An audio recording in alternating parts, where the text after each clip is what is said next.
నమస్తే, నేను Chandana. Welcome to great Andhra big story. So beautiful, so elegant, just looking like a wow అని మధ్యన viral అయిన ఒక షార్ట్ వీడియో ఉంది. ప్రస్తుత ఆంధ్ర రాజకీయాల పరిస్థితి చూస్తూ బాధపడే కంటే నవ్వుతూ ఆ వాక్యాన్ని అనేసుకోవడమే నయమనిపిస్తోంది. కేశినేని నానిని మొన్నటి వరకు వైకాపా వారు బస్సుల దొంగ అన్నారు.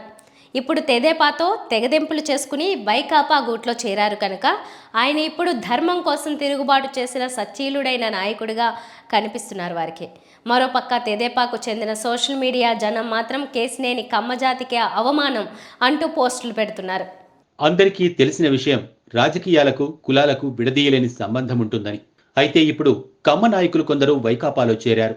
అలాగే ఒంగోలుకి నెల్లూరుకి చెందిన రెడ్లు తెదేపాలో చేరుతున్నారు. కమ్మ నాయకుల్ని చంద్రబాబు నిలబెట్టుకోలేకపోతున్నారు. రెడ్డి నాయకుల్ని జగన్మోహన్ రెడ్డి నిలబెట్టుకోలేకపోతున్నారు. ఇంకెందుకు కమ్మ పార్టీ రెడ్ల పార్టీ అని జనాలు బ్రాండ్ చేయటం? నిజానికి కేశినేని ప్రస్థానం చూస్తే తొలుత చిరంజీవికి హగ్గిచ్చి ప్రజారాజ్యంలో చేరారు. తర్వాత చంద్రబాబుకి కౌగిలిచ్చి తెదేపాలో గడిపారు. ఇప్పుడు జగన్మోహన్ రెడ్డిని ఆలింగనం చేసుకుని వైకాపాలో చేరారు. అందుకే అనాలనిపిస్తోంది, so beautiful, so elegant, just looking like a wow అని.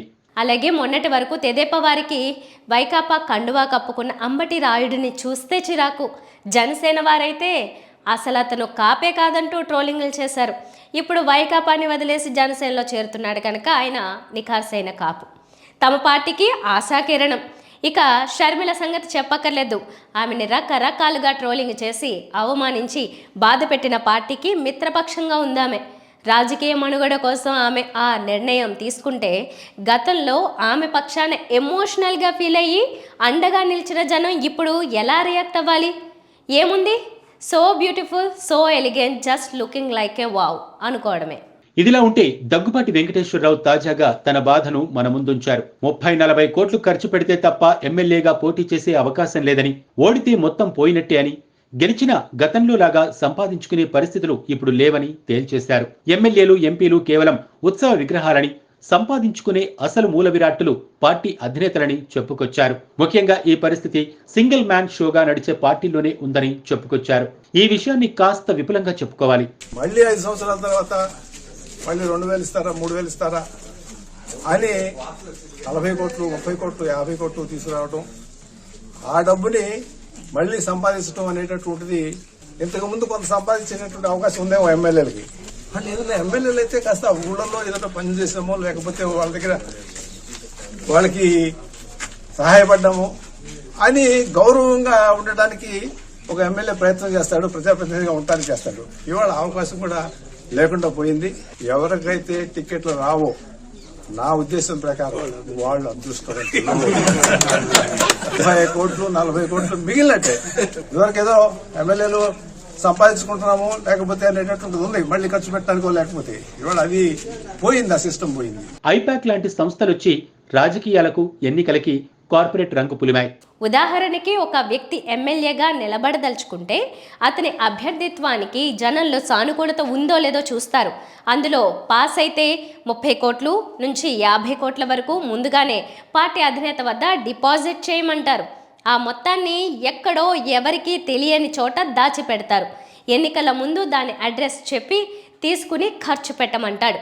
ఎవరికి ఎంత పంచాలి, దేనికి ఎంత ఖర్చు పెట్టాలి అనే లెక్కలు కూడా ఉంటాయి. అన్నీ ఫాలో అయ్యి ఆ మొత్తం సొమ్ముని హారతి కర్పూరం చేయాలి. ఓటుకింతని ఏడుస్తూ ఈ అభ్యర్థి పంచితే కొందరు ఓటర్లు వెక్కిలి నవ్వు నవ్వుతూ తీసుకుంటారు. తీరా తీసుకున్న వాళ్ళంతా నిజంగా ఓటేస్తారో లేదో తెలీదు. అసలు ఎన్నికలంటే ముందుగా డబ్బు కట్టే పరిస్థితి దేనికంటే నిజంగా అభ్యర్థి దగ్గర డబ్బు ఉందో లేదో తెలుసుకోవడం, నమ్మకం కుదుర్చుకోవడం అట. గతంలో పార్టీ అధినేతకి అభ్యర్థికి మధ్య నమ్మకం మీద వ్యవహారాలు నడిచేవి. ఇప్పుడు ఆ నమ్మకాన్ని చంపేశారు మధ్యలో వచ్చి పెత్తనం చేస్తున్న స్ట్రాటజిస్టులు.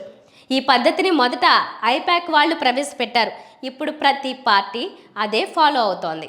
అదలా ఉంచితే డబ్బును ఎక్కడో దాయటం అనేదే కామెడీతో కూడిన థ్రిల్లింగ్ సబ్జెక్ట్. ఉదాహరణకి ఈ పని ప్రస్తుత ప్రతిపక్ష పార్టీ వాళ్ళు చేసి ఏ మారుమూల పట్టణంలోనో ఒక ఇంట్లో దాచారనుకోండి. ఏ విలేజ్ వాలంటీరో పసిగడితే టాస్క్ ఫోర్స్ వారో ఆదాయ పన్ను వారో ఆ ఇంటి మీద పడొచ్చు. అప్పుడు మొత్తానికే సీల్ పడుతుంది. ఆ పరిస్థితుల్లో సదరు అభ్యర్థి పరిస్థితి ఏంటో మరి. బేలచూపులు చూస్తూ పార్టీ అధినేత దయా దాక్షిణ్యాల కోసం వేచి చూడాలేమో. ఆ దాచే సలహా ఇచ్చేది కూడా వ్యూహకర్తల కంపెనీయే. పాలకులకి, నాయకులకు ఇలాంటి సలహాలిచ్చి నడిపిస్తున్న వ్యూహకర్తలు ఎంతటి ఫైనాన్షియల్ క్రైమ్ చేయిస్తున్నారో వేరే చెప్పక్కర్లేదు. ఇదంతా చూస్తుంటే నీతి నిజాయితీ అని మాట్లాడేవాడు చేతకాని వాడు మాత్రమే అనిపిస్తుంది. టాలెంట్ ఉన్నవాడు అన్నిటికీ తెగించి ముందుకెళ్తున్నాడు.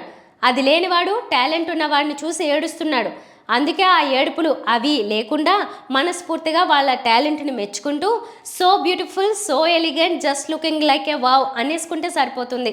ఇక్కడ యువతికి నీతి ఏంటంటే ఎమోషనల్ ఫీల్ అయిపోయి నచ్చని పార్టీ వాళ్ళని ఊరికే ట్రోలింగ్లు చేసుకుంటూ గడపక్కర్లేదు. ఎప్పుడెవరు ఏటు మారుతారో తెలీదు. వాళ్ళ కోసం గంగవేరులు ఎత్తిపోయి వీరాభిమానాన్ని చాటుకోనక్కర్లేదు. ఇది వాళ్ళ బిగ్ స్టోరీ. మరిన్ని టాపిక్స్తో మళ్ళీ కలుద్దాం. నమస్తే.